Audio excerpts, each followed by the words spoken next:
Dia akan tunjuk lah berapa droplet, berapa domain yang ada dalam kita punya account ni lah. Okay, so everything semua yang server kita tu dia panggil droplets. So droplets ni kita boleh, kau nak upgrade, tukar dia punya spec dia, berapa gig RAM, berapa CPU core semua daripada sini lah. Okay, so far macam aku punya ni, aku ada 2 domain dalam ni, 2 hosting dan 2 domain yang aku dah point kat sini lah. Okay, so lepas dah point domain tu kat sini, everything kita nak manage domain tu dalam ni tau.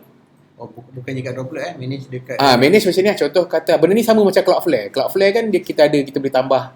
Kalau dulu kita pakai ClickFunnels kan dia suruh point A point tu A, pergi mana jadah semua tu kan. So sekarang ni benda ni semua kita control dalam cloud digital ocean lah untuk buat benda tu. Benda yang sama je cara nak buat dia. Macam ni lah, kat sini lah kau boleh enter jadah-jadah tu kan. Okay, so maksudnya handle by sini lah. Dia punya DNS kat sini dia punya DNS apa ni? Digital Ocean yang handle. Okay, so untuk kita nak create server baru, okay, kita pergi balik balik ke rumah dia. Okay, kita pergi balik ke rumah dia. Okay, so kita pergi kat bahagian sama ada kita boleh kat atas ni create. Okay. So asal mouse aku bingung-bingung ni.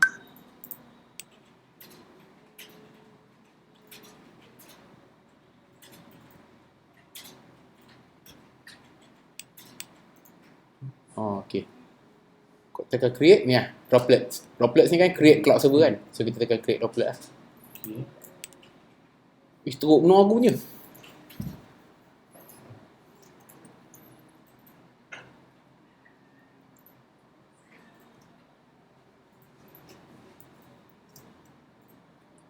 Kau nak keluar?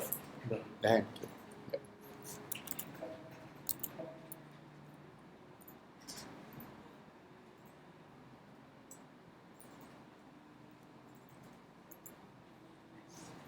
Kau pakai yang sebelah satu accept apa kan? $5, $10. Kau pakai yang satu accept apa? $10. 15. 15. Kecuali yang aku belum ready lagi nak launch, aku ambil yang kecil dulu sebab tengah nak buat yang bazir duit, kau ambil yang mahal dulu. Bila nak launch pun tak tahu.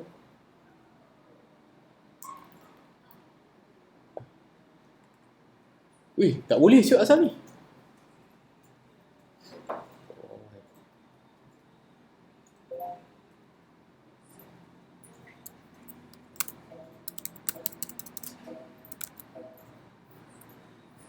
Pun kalau kau buat yang ni dengan ni sama tak boleh? Sekejap, betul lah.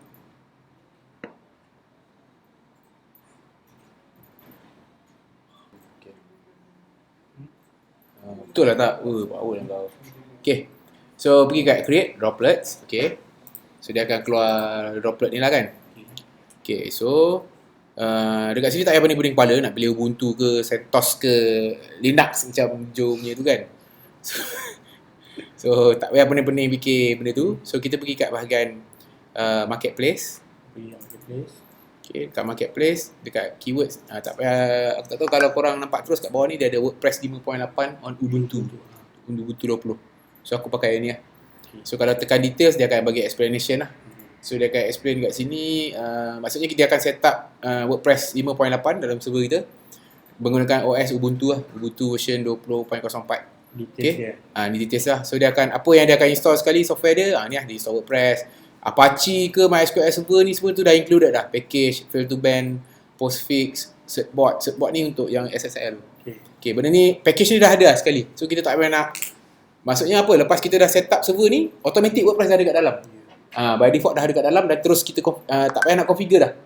Nanti aku tunjuk cara dia. So sekarang ni kita just close balik dia punya overview ni.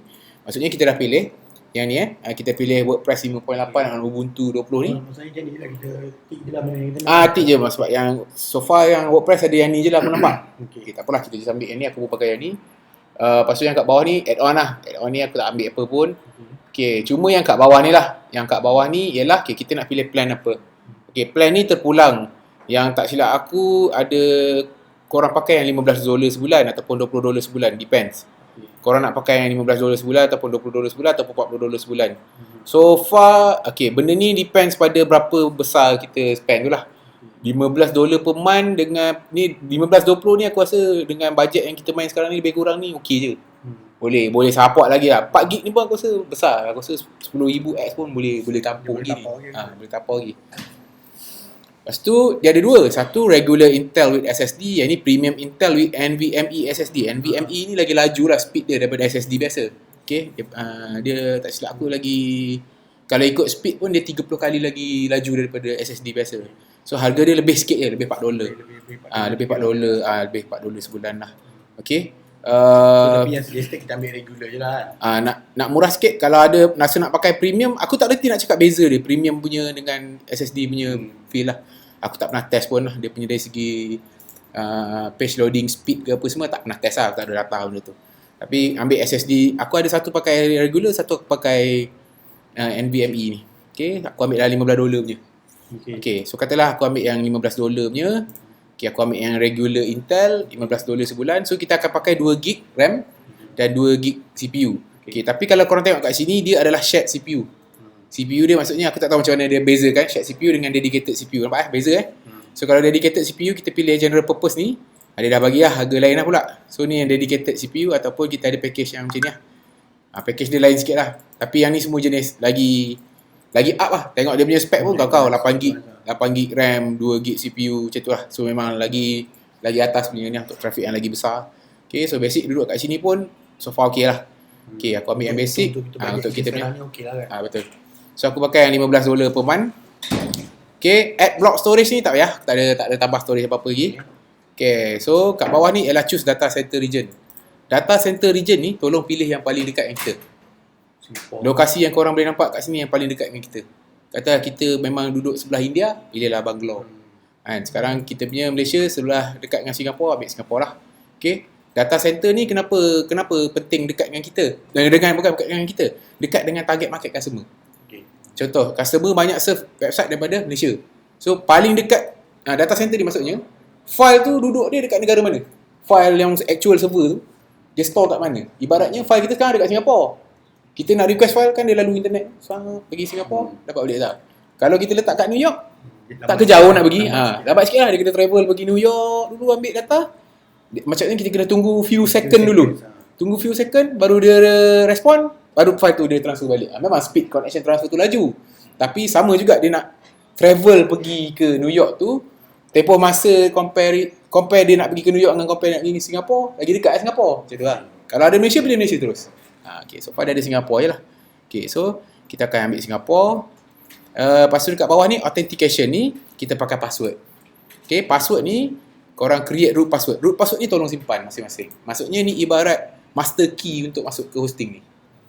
So kita panggil root lah. Root ni, kalau lah Android pun orang selalu root kan. Root, nak kita root handphone dapat akses semua dia punya ni kan. Sama, server pun kita pakai root juga. Root ni adalah super admin kan, dalam erti kata lain dia.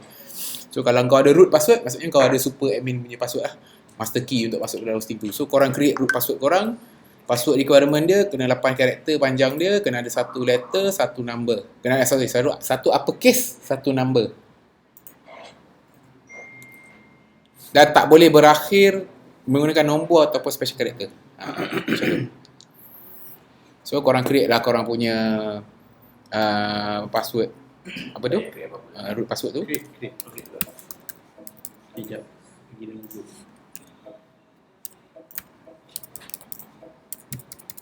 Pergi dekat group ni title. Ini berapa lah?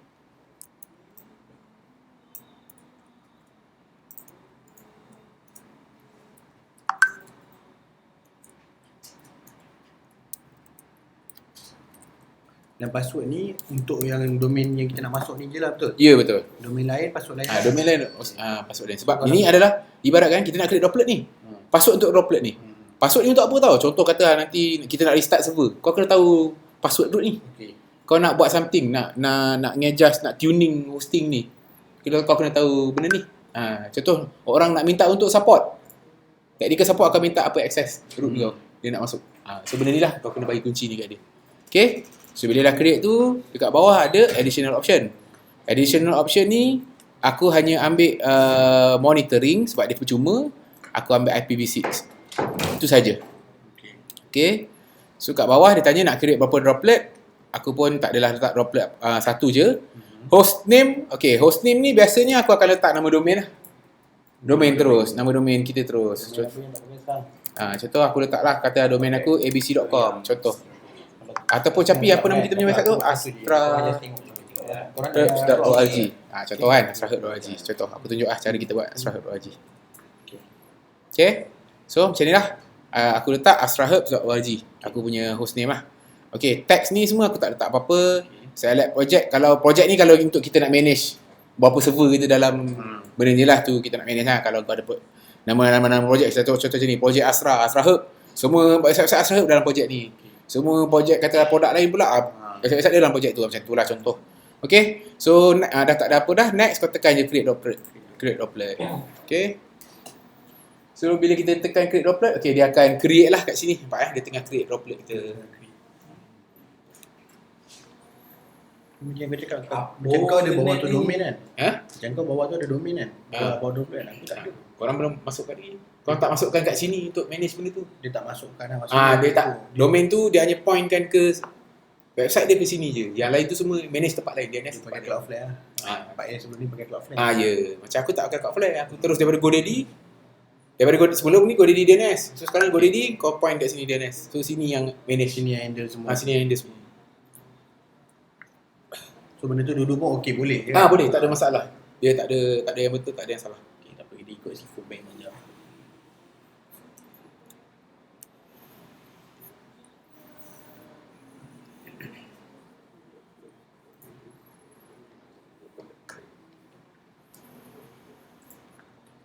Korang just tengok je. Okey.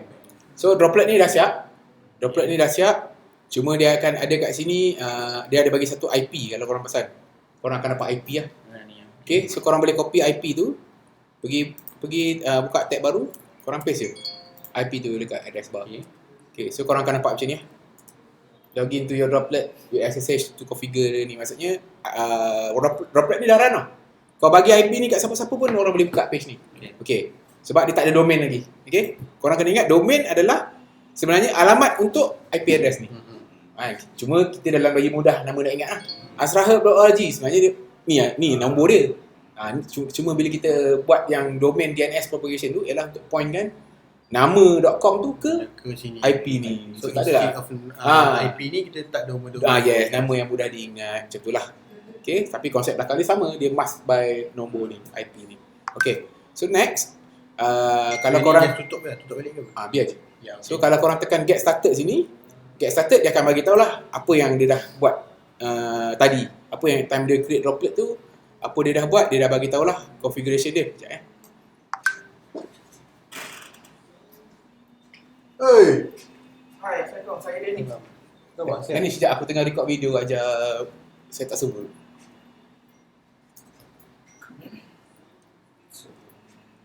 Aku tak keluar lagi. Okay, tak apa. So korang pergi je. Okay, next korang tekan kat bahagian dalam ni. So ni biar je lah. Biar je. Kalau cakap korang dia dah bagi tahu je detail ni. Duduk dulu lah. Okey, tengok. Kalau katakan dah siap nanti kita dah nampak ni. Okay, started. Bila kita klik dia akan keluar ni lah. Benda tu dia explain je apa yang dia dah create lah. Apa yang dia dah details lah. In details. Benda kita baru buat. Okay. So apa kita boleh buat sekarang ialah kita just masuk pergi kat dalam kita punya ni. Kau klik kat nama nama domain tu. So dia akan keluar ni lah. So ni kita punya graph ni dia akan keluar graph penggunaan server kita, hits dia tu macam mana, kita punya ni semua macam ni kan. So kat dalam ni ada dia punya power, nak off kan hosting ni ke tak, ni volume ialah berapa, size dah pakai apa semua. Lepas tu networking, aku tak tahu kenapa internet aku macam haram. Kalau data tu dia keluar kalau kita dah start guna lah benda tu kan. Tak kosong lagi. Ada kosong lagi. Okay. So aku tunjuk ni dulu. So first kita pergi kat access ni. Ya. Rasa tak boleh ke? Boleh. Tahu. Letak lah beg. Kalau tak beg letak dulu.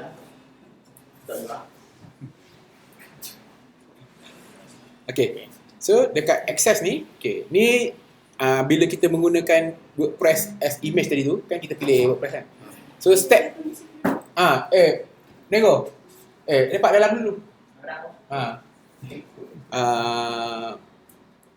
Syarat dia first kita kena login dekat droplet ni, guna konsol ni, dia akan ada configuration dalam tu. Okay, so cara dia ialah pergi kat sini bahagian access, tekan je launch droplet console. Launch So bila launch tu dia akan keluar macam ni. Dia akan keluar macam coding sikit lah. Bukan coding, dia akan keluar interface dia untuk guna ni. Sorry aku punya memang lambat, aku tak tahu orang punya jalan dulu. Tak boleh lagi ni. Laptop baru dulu. Tu ada.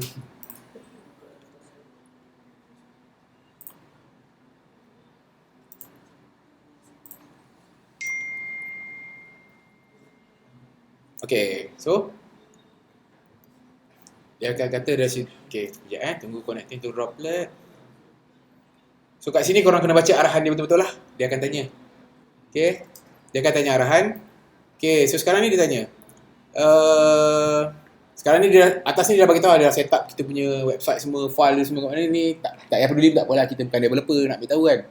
So dekat bahagian ni dia tunjuk lah web root is located kat mana ni semua, abaikan. Tak payah nak tahu pun tak apa. Kalau perlu tahu, tak apalah, kita tahulah location ni kat mana apa semua.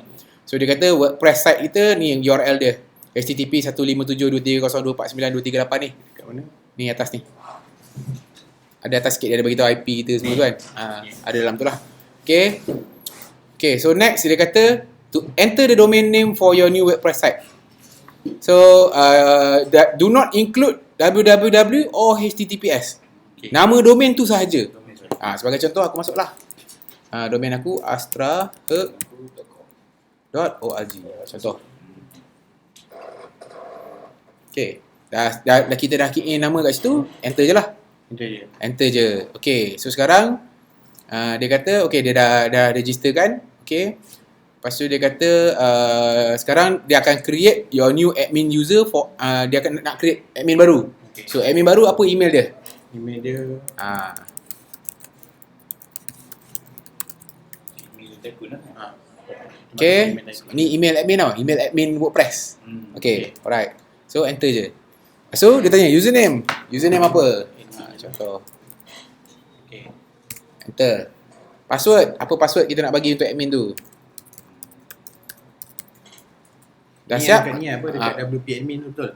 Betul. So password dia tak akan keluar kat sini. Kau just enter je lah. Dia akan capture apa. Dia tak keluar Dia tak keluar. Enter je. Right. So block title. Block title ialah biasalah title dengan subtitle kan. Contoh aku letak macam ni, astrahe.org. Alright, dia tanya, is this information correct? Tekan Y. Dia ada Y atau N? Jawab Y. Enter. lah.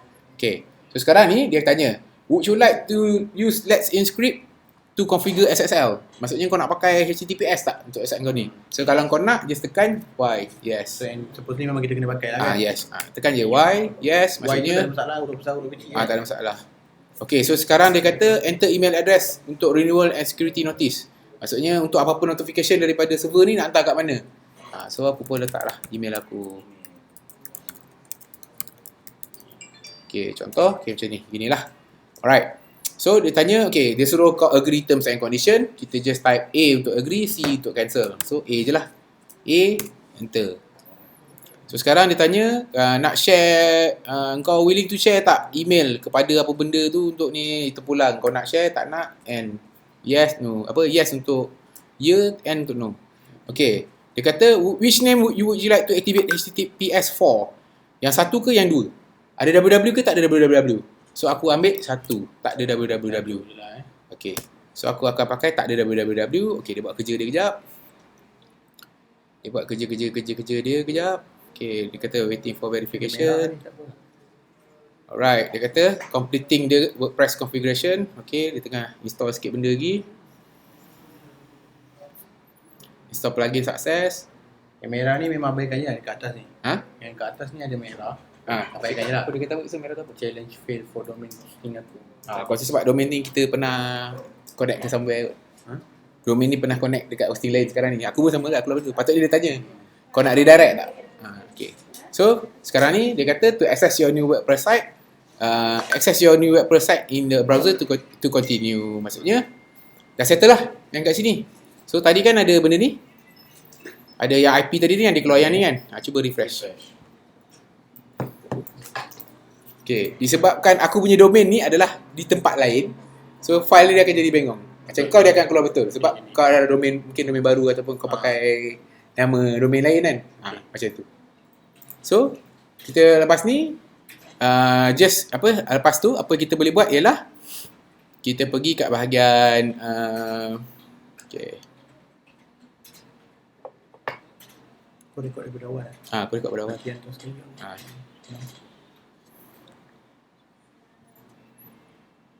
So next ialah kita pergi kat bahagian home ni balik. Kan ada droplet kita ni kan. Pergi kat ujung ni ada 3 titik ni. Tekan add domain. Add a domain. Bila add a domain, dia akan tanya, apa domain kau? Nak linkkan kat sini. Contoh aku pun masuklah astraherbs.org. Ni domain yang aku dah beli. Mungkin kat GoDaddy, mungkin kat Namecheap, mungkin kat mana-mana lah. Kan kita dah beli domain tu, kita nak pakai domain ni, tapi point ke kita punya droplet. Ni droplet yang kita dah klik tadi kan. Okay, so aku tekan je lah add domain. So bila aku tekan add domain, DigitalOcean akan bagi tahu. Okay, so now macam ni. Okay, dia suruh update kita punya DNS tu untuk point ke sini. Macam tu. So sama ada kita masukkan yang A tu tukar ke sini pakai yang details ni, yang IP ni, ataupun aku buat macam ni. Dia kata learn how to do that. Kita klik kat sini ada dia kata ni kan. Dia kata what's next, you need to update your name server with your domain registrar for the record to take effect. So ada klik learn how to do that ni. Dia akan buka satu dokumen ni kat sini.